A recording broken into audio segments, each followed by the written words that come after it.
Bonjour à tous, alors aujourd'hui je te fais une nouvelle vidéo, donc une vidéo j'ai lu donc sur The Deal, donc le Off Campus, donc saison 1, donc un accord dangereux, qui est sur Anna et Gareth.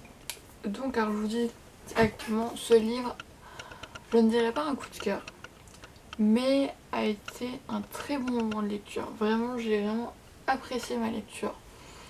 Donc voici donc Anna, donc c'est une élève brillante, voilà, clairement elle a des bonnes notes et tout. Sauf que dès que ça s'agit de garçons, clairement là c'est zéro pointé. Et ensuite nous avons donc Gareth. Alors lui c'est un peu l'inverse, carrément l'inverse. Il a des mauvaises notes, mais vu que c'est la star de l'équipe de hockey université, bien entendu, il a lui clairement il a pas de problème et tout. Tout va bien, mais sauf qu'en fait si ses notes n'augmentent pas, il va pouvoir perdre sa place dans l'équipe. Et donc en fait ils vont passer un accord, elle va lui donner des cours et lui il va l'aider à draguer le quarterback de l'équipe de football. Donc clairement c'est ça le résumé.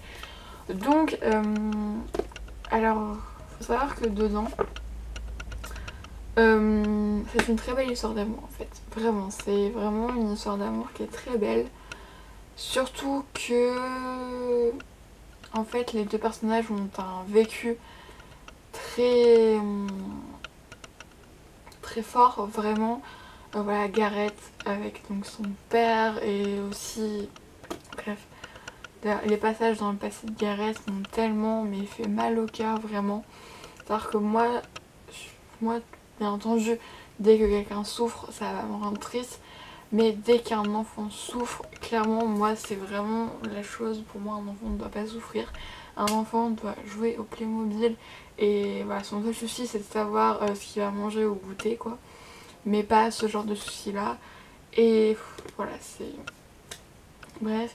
Et donc Anna donc, qui a vécu aussi quelque chose, dont elle c'est dans son adolescence, et clairement pareil, c'est bon, on va dire que c'est, je trouve que ça revient beaucoup dans les livres.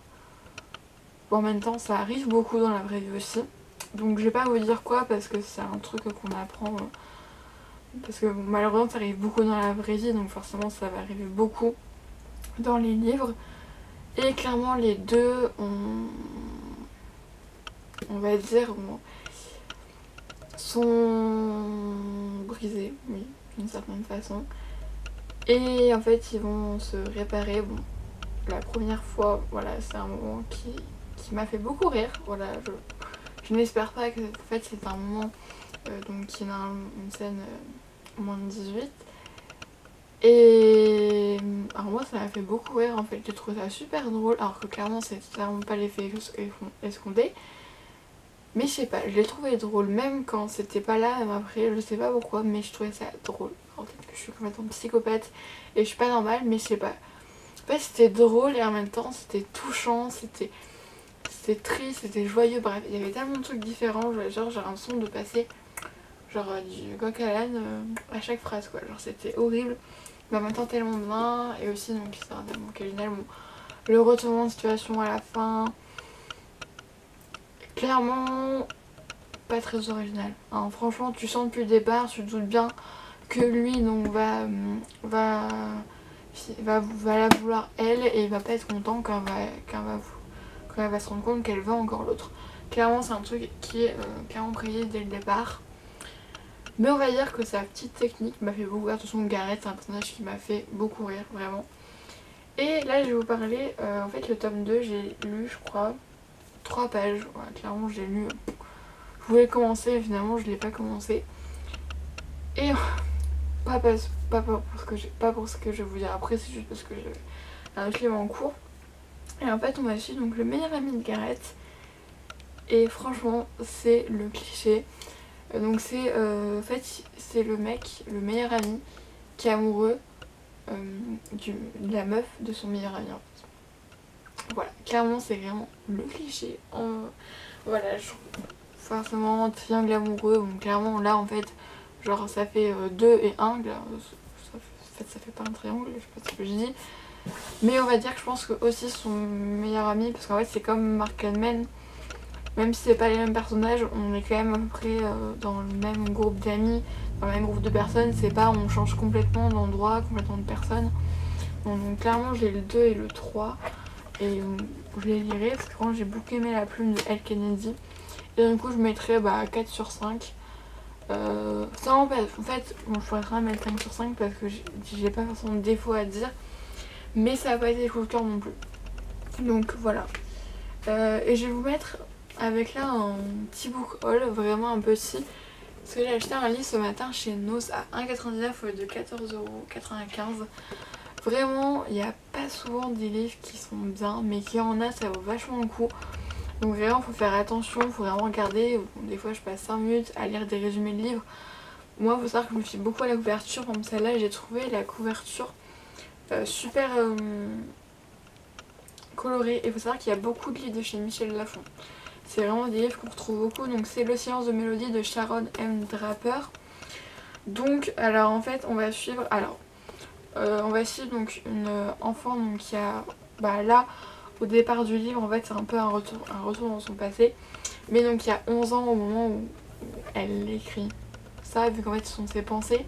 Donc, en fait, c'est une enfant qui est handicapée. Donc, ça va être un handicap au niveau du cerveau. Parce qu'elle ne peut pas parler, elle ne peut pas écrire. En fait, elle peut tenir aucun objet dans ses mains. Vraiment, en fait, elle peut pas... elle peut vraiment pas prendre un objet, il tombe direct, elle n'arrive pas à le faire.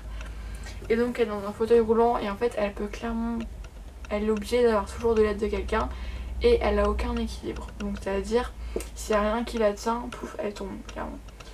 Donc bon, vraiment c'est vraiment, là c'est, voilà, rien que dès le départ j'avais déjà les larmes aux yeux parce que comme je disais tout à l'heure, en fait, moi dès qu'un enfant souffre, parce que bien entendu,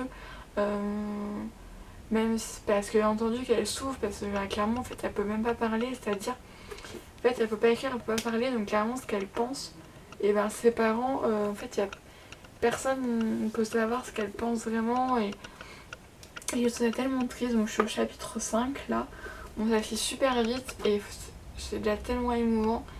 Et en fait c'est clairement sa vie, donc là c'est un retour dans le passé, donc là où je suis arrêtée elle avait donc 5 ans et on part du départ donc à sa naissance.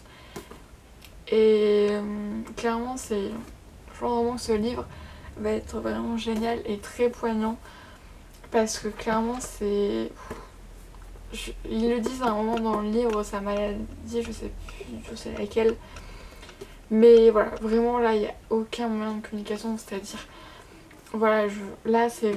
Bref, donc j'ai vraiment hâte de le continuer du coup.